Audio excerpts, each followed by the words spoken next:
Have you noticed that some musicians improve much faster even though they don't practice more than anyone else? After helping over 15,000 students, I've uncovered 5 dirty secrets your music teacher probably never mentioned. But these are the very things that separate the pros from the amateurs. So in this video, I'll share all 5 secrets and show you exactly how they can help you break through plateaus and finally play the way you've always dreamed. But why don't teachers talk about these? Because it's never just about playing faster or practicing longer. It's the invisible stuff, like mental and emotional skills, that truly matters. Think about Novak Djokovic. As a child, he wasn't the most technically gifted. Many others had better skills. But what set him apart was the stuff that you couldn't see right away.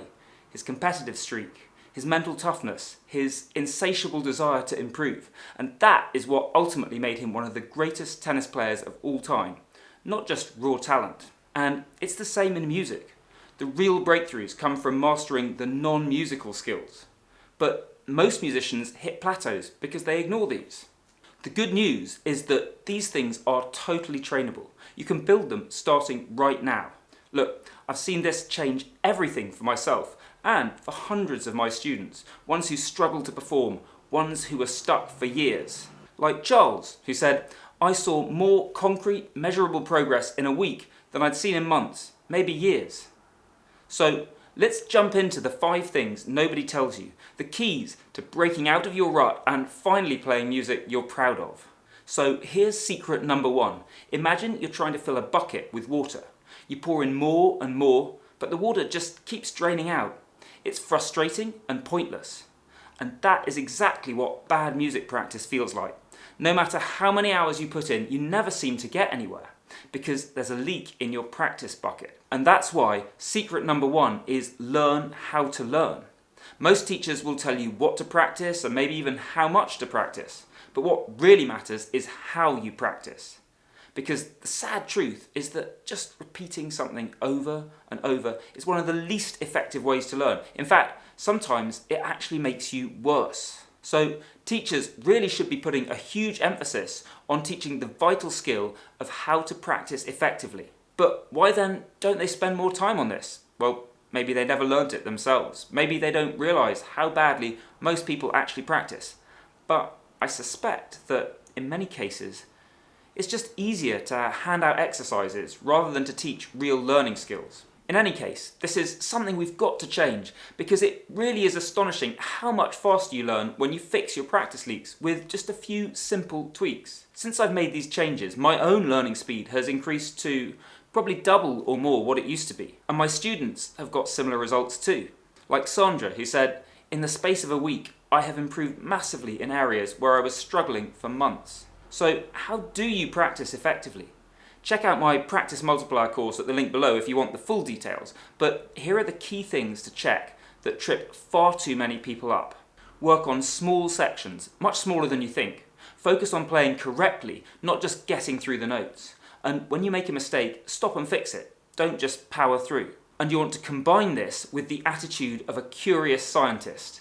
You're not mindlessly repeating, you're engaged, experimenting, and constantly updating things based on what you notice.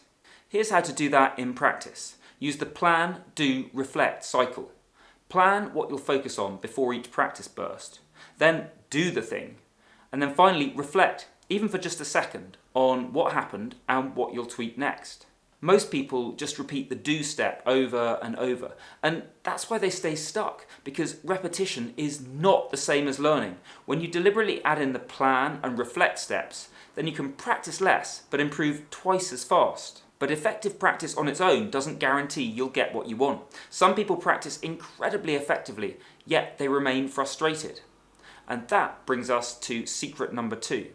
Imagine you travel to a new city to see your favourite musician. You're buzzing with excitement, and you ask a local for directions. They give a confident answer, and off you trot. But when you arrive, it's the wrong place. A totally different band is playing, and all that anticipation turns to crushing disappointment. Turns out you weren't specific about where you wanted to go, so the local just guessed at their idea of a big venue and sent you off somewhere else. Now, this happens all the time in music. You trust a teacher, a method book, or a friend to guide you. But unless you're clear about your desired destination, you'll end up somewhere you never wanted to be. So secret number 2 is take responsibility for setting a clear vision. Because if you don't decide where you want to go, then someone else will do it for you. And their idea of success is probably quite different from yours. That's why so many musicians feel frustrated, lose motivation, or get stuck working on things that don't excite them. You should be playing music you love, making real progress towards your own goals, not someone else's. Here's what the average student might look like. All the standard advice out there is designed for them, but you're not average. In fact, almost no one is average. That single point representing the average student, that actually comes from combining all these different individual real students. And guess what? Most of them are miles away from average. So the standard advice is totally off the mark. So you've got to get clear on your unique destination. Otherwise, everyone's going to point you in the wrong direction. Start by asking yourself questions like, what settings excite you? Is it playing solo or in a small group or an orchestra? Different settings are going to require you to work on different things. Now, do you want to play from memory or read music? There's no point memorizing if you don't have to, but if you do want to play from memory, then you need to get to it early on. And what specific pieces light you up the most? There's no use developing techniques you'll never use or working on standard repertoire that you secretly hate. But even knowing exactly where you're going is only half the battle. You've still got to set off there with commitment and purpose. And that brings us to secret number 3. Back at university, I decided to compose some jazz tunes over the holidays. I'd only been playing jazz for a year. Meanwhile, my best friend, who'd been playing for 6 or 7, had never tried composing. He'd watched others do it, but always thought, I'm not ready. I'm not good enough yet. And when I came back with a few decent tunes, he was stunned. Suddenly he realised he could compose too. And within months, he'd written several great tunes that we went on to play regularly at paying gigs. You see, he'd had the ability for years. He just hadn't believed he was ready yet. And as Henry Ford said, whether you think you can or you think you can't, you're right. And that's why secret number 3 is deliberately build your self-belief. For most of my students, the biggest thing holding them back is doubt. I've lost count of how many times I've pushed someone to try something they thought was out of reach, only for them to surprise themselves with what they could achieve and how quickly they could achieve it. Like Vincent, who played a solo set at a pro pub night, or Sandy, who performed his original songs in a busy mall. Now, these guys had sat on their hands for months, sometimes years, because they just didn't have the nerve to try, and all they needed was a little belief. Then, there are the students who spend months or even years beavering away on a project without ever really believing they're up to the task. So they're subconsciously sabotaging their own progress, and all that practice gets them nowhere. Such a waste of time and energy. And it's amazing how often simply fixing their self-belief causes everything else they were chasing to fall into their lap shortly after. But how do you actually do this? Here are a couple of quick ways to get started. Embrace a growth mindset. In other words, if you believe you can learn, then you will learn. Swap out saying, I can't do this, for I can't do this yet. And then break things down into small, manageable challenges. Because regularly ticking off small wins gets self-belief growing and growing, while nothing kills confidence faster than going for something too big and falling short. Now, of course, insane levels of confidence won't suddenly get you doing the impossible. You're never going to fly, for example, no matter how much you believe you can. But with the right plan, support, and a bit of courage, you'll be amazed what you can achieve. And of course, all the self-belief in the world won't help unless you back it up by actually doing the work. So that brings us to secret number 4. Warren Buffett is widely regarded as the most successful investor of all time. So you'd be forgiven for thinking he got there by being a genius or inventing some complex formula. Whereas in fact, he did the exact opposite. Buffett focused on doing the basics well and, most importantly, on avoiding big mistakes. He stuck to this simple approach for decades, while others raked in huge short-term gains and then immediately crashed back down again. Over time, he left everyone else in the dust, and his secret was that he'd built a simple system that he could stick to even on his worst days. And we want to apply exactly the same idea to music. Secret number 4 is take yourself out of the system. Because the biggest failure point in any plan is the human element. Willpower runs out or life gets in the way. Because frankly, everyone falls off track sometimes. So don't just hope you'll always be strong. Build a system that picks up the slack when you're not. There's a load of places where you'll want to do this, but start by turning practice into a habit.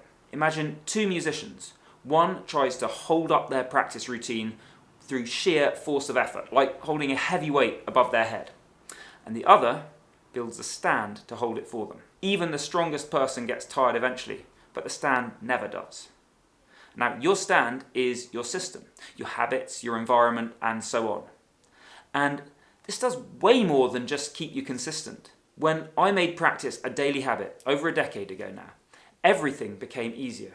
It's not like I was skipping practice before, but things suddenly became effortless. So I no longer needed to put any effort into just turning up and doing the practice. And that meant my level of focus during the practice session skyrocketed, and that led me to make much faster progress. So you see, the best musicians aren't the ones with the best intentions or the most willpower. They're the ones with the best systems. So they still show up effectively on their worst days, even when they're tired, distracted, or busy. So don't try to tough it out. Take the time to design a solid, consistent system that won't let you fail. Even if it's not perfect, even if you only practice a little each day, you'll make more progress than someone who burns out or gives up. But remember, you can have everything we've covered so far in place and still feel disappointed every time you actually get up and play for others. So that brings us to secret number 5.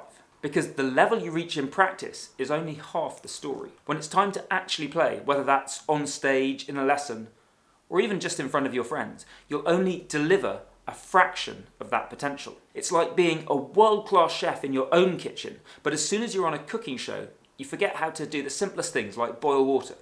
You have the skills, but they just don't show up when you need them most. Most musicians think the answer is to increase their skill even further, but even endless technical practice will never get you perfect performances. The real key is to shrink the gap between what you can do in practice and what you actually deliver when it matters. And what decides how big that gap is?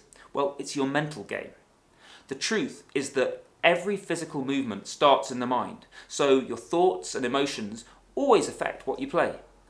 Without the right mental skills, only a tiny fraction of your technical ability will actually show up in your playing. So secret number 5 is train your mental game. Most people think mental skills are something you're born with and they can't be changed, but that is totally false. You can train your mental game just like you train your technique. In fact, the top performers in every field, sports, music and beyond, they spend as much time training mental skills as they do on their craft. So how do you actually do it? Here are a few simple proven techniques that will make a huge difference. Cultivate optimism. For example, try noticing 3 things that went well after every practice session. This balances your brain's natural tendency to focus too much on the negative. And make friends with nerves. You see, when you accept nerves as normal, it makes a huge difference. It's not that they're ever really going to stop feeling uncomfortable, but they lose their power over you. And manage your self-talk. Don't believe everything you say to yourself. Replace anything unhelpful with something more helpful if necessary. For example, my personal go-to is, "It will be fine." But probably the single most powerful mental game tool I know is this. Use a proven pre-performance routine, and that's what truly allows you to deliver your best when it counts. So check out this video next, where I walk you through the exact routine I teach inside my flagship Unlock Your Performance course.